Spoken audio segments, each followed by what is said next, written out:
Okay, good morning students of class 9. Thank you. Now we have to discuss here data on 6/7/2020 class 9 chemistry chapter 1 चल रहा है अभी, आप जानते हैं टॉपिक में क्या है, लैटेंट हीट है। लैटेंट हीट, लैटेंट हीट ये आपको समझना है पार्ट 2 है ना। Latent heat, we know very well that every substance whether solid or liquid has some forces of attraction between its particles. उनके पार्टिकल के बीच में कुछ फोर्सेज ऑफ अट्रैक्शन होते हैं। दुनिया के सभी पदार्थों के पार्टिकल्स के बीच में कुछ फोर्सेज ऑफ अट्रैक्शन होते हैं जिन्हें हम इंटरमॉलिक्यूलर फोर्सेज कहते हैं, है ना। This forces of attraction hold them together, एक साथ बांध के रखते हैं, जिससे कारण कोई पदार्थ सॉलिड स्टेट में होता है, कोई लिक्विड स्टेट में होता है। जब फोर्सेज ऑफ अट्रैक्शन काफी कमजोर हो जाते हैं और पार्टिकल्स को बांध के नहीं रख पाते तो वह गैसियस स्टेट में सबस्टांस पाया जाता है। Now if a substance has to change its state then it is necessary to overcome और break this forces of attraction between its particles, है ना। इसलिए लैटेंट हीट जो दिया, गुप्त ऊष्मा जो सप्लाई किया गया, so the latent heat which we supply is used up in overcoming the forces of attraction between the particles of a substance during the change of state. उसके अवस्था परिवर्तन होने के समय में सबस्टांस के पार्टिकल्स के बीच जो फोर्सेस ऑफ अट्रैक्शन है, उस फोर्सेस ऑफ अट्रैक्शन को तोड़ने में अर्थात ओवरकम करने में लैटेंट हीट जो सप्लाई किया गया वह यूज्ड अप होता है, वह यूज हो जाता है। इसलिए टेम्परेचर सबस्टांस का नहीं बढ़ता है। The latent heat don't increase the kinetic energy of the particles of the substance. If latent heat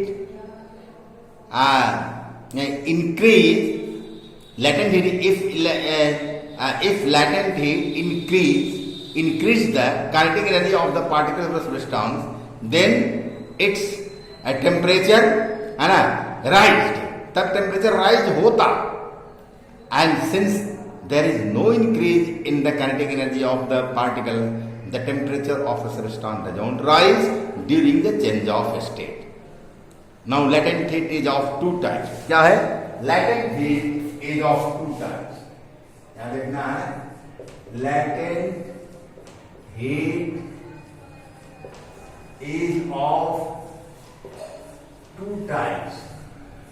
दो तरह के होते हैं, टू टाइप्स, है ना। पहला latent heat of fusion, latent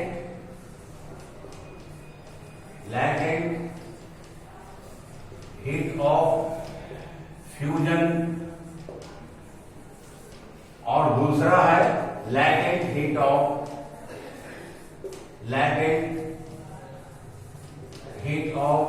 vaporisation. Vaporisation ये दो तरह की गुप्त ऊष्माएं होती हैं, है ना। इसको कहते हैं गलन की गुप्त ऊष्मा।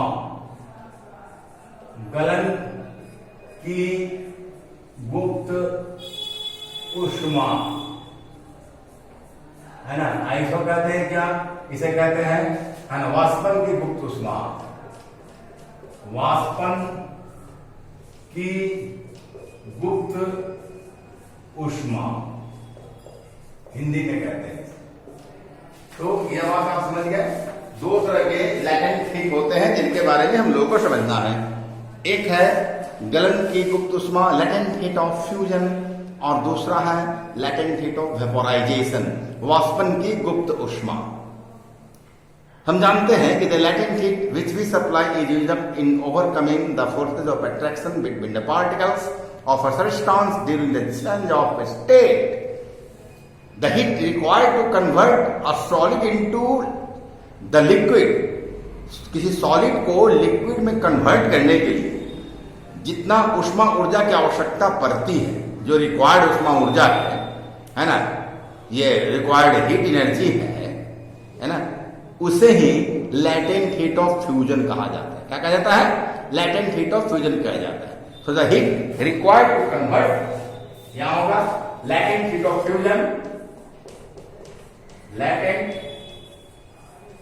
हीट ऑफ फ्यूजन को समझना, क्या समझना है? द हीट है ना, is the heat required,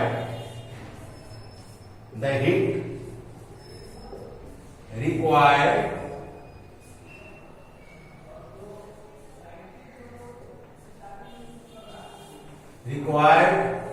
to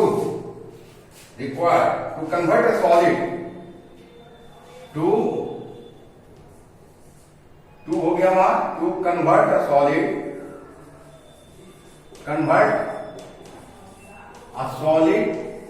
है ना, सॉलिड से लिक्विड स्टेट में, सॉलिड है ना, a solid into the liquid state, into the liquid state, समझे? Liquid is called latent heat of fusion, is called latent heat of fusion, latent heat of fusion उसे कहते हैं, that is called latent heat of fusion, है ना, latent heat of fusion है। ठीक, समझ में आ गई बात? तो इस तरह से उसे लैटेंट हीट ऑफ फ्यूजन कहा जाता है। जितना हीट किसी पदार्थ को सॉलिड से लिक्विड में चेंज करने में खर्च होता है, सप्लाई किया जाता है, उसे ही लैटेंट हीट ऑफ फ्यूजन कहा जाता है ना, या लैटेंट हीट ऑफ मेल्टिंग भी कहेंगे। क्या कहेंगे? फ्यूजन और latent heat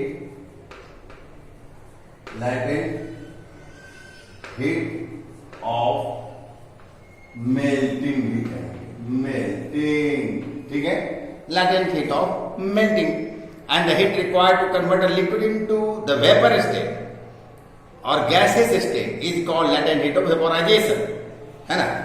तो अब latent heat of vaporization को देखना है। क्या देखना है?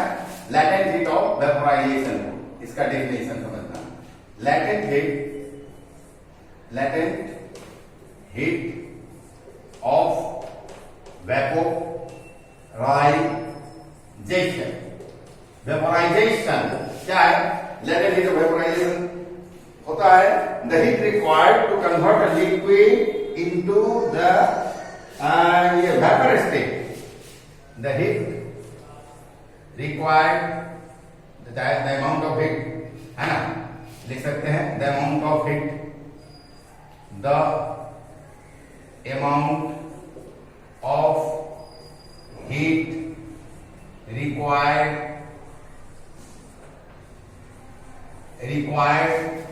है ना, जो required होता है the amount of heat required,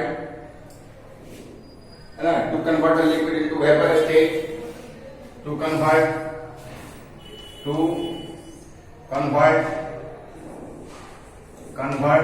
a liquid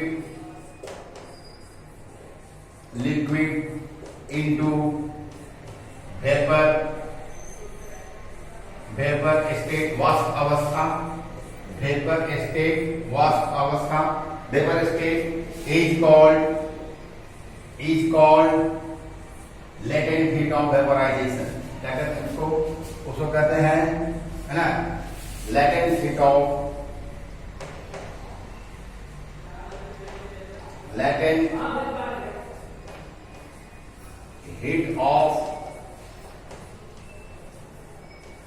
vaporization,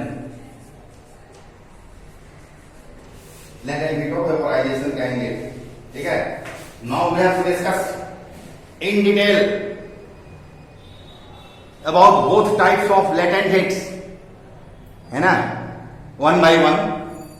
So we have to discuss in detail about both types of latent heat, but one by one.